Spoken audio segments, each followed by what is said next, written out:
Hello traders, Gary Wagner here, just about 11:30 in Honolulu, 5:30 in New York. It is Thursday, July 20th, 2017, and this is the Daily Report for Gold and Silver. Fractional upside moves in the precious metals to market. This all in alignment with a really sinking U.S. dollar on the day. Gold, for example, and this is basis most active August contract, closed at $1243.90, up about $2, exactly $1.90 was our current print. Silver, $16.30, that's basis the most active September contract, and that was up fractionally on the day. As I said, it's all about the dollar losing about 0.5% in terms of the dollar index, closing at 94.05, which has been our target for the last couple of months.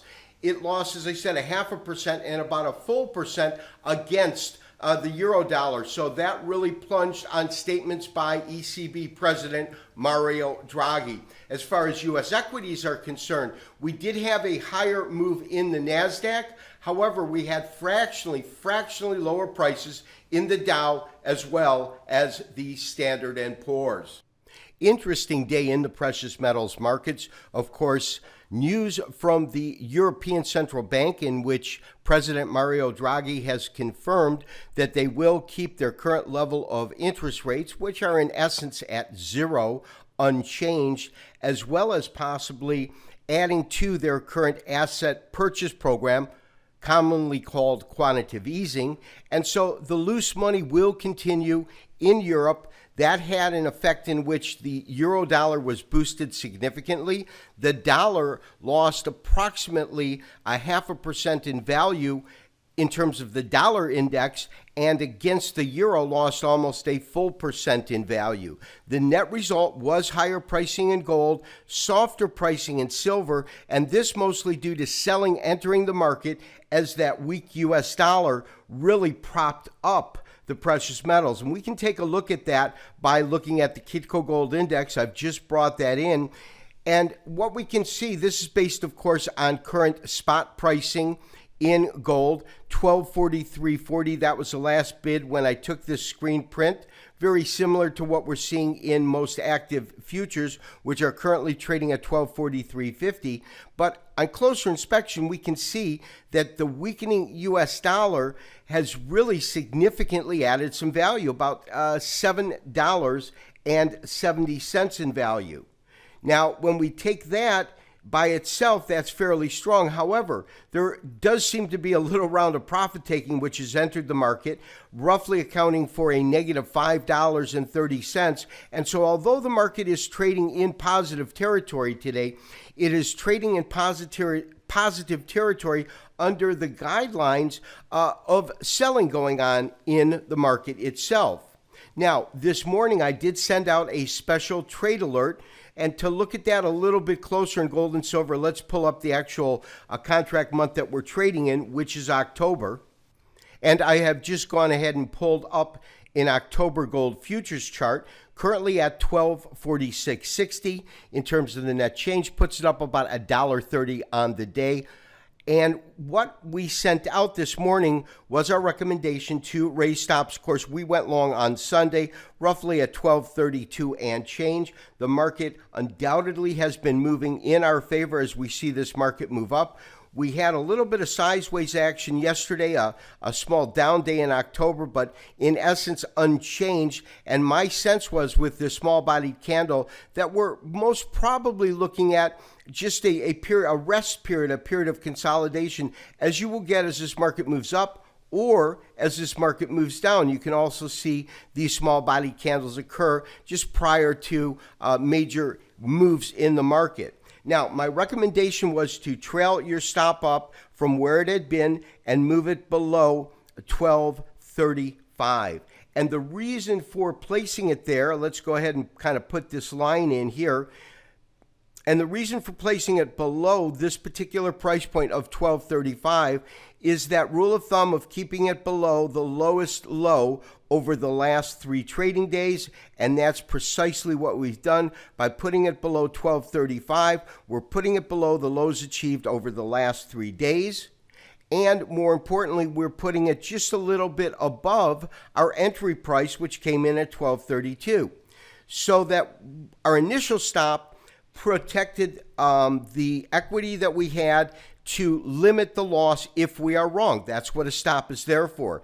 The next time you move a stop up, in its best circumstance, should be a scenario where it at least locks you in with a small profit to a push. And so the market needs to move to a certain area to be able to do that. And you can't move a stop up simply because that's what you want to limit a loss to, or that's how you want to protect your profits. It has to make sense. And to make sense to me, the rule of using the lowest low over 3 days has been an effective tool that traders have used ever since I began trading roughly 30 years ago. And traders, lastly, I want to take a look at a silver chart. Now, silver is trading in essence unchanged at 1630. It has been trading up as well as lower on the day today. The high today, 1639.5, the low, 1611. So we have certainly seen a little bit of fluctuation. And my recommendation on our current silver trade, of course, we got in just below $16, $15.95, $15.96, somewhere in that area. And again, the 3-day rule, the lowest low over the last 3 days, takes us, if we put it below $16, we are in essence locking in a small profit. However, we are still looking for this market to rise.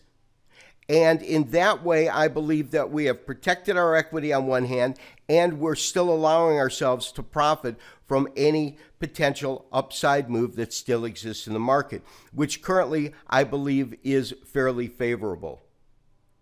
Therefore, my recommendation is to maintain your current long positions and to maintain your stops at the new level we announced this morning. So one of the topics that we have been focusing on over the last couple of months has been the severity in this recent decline of the U.S. dollar. We are looking at a weekly dollar index chart. Of course, it's a basket of, I believe, 10 currencies.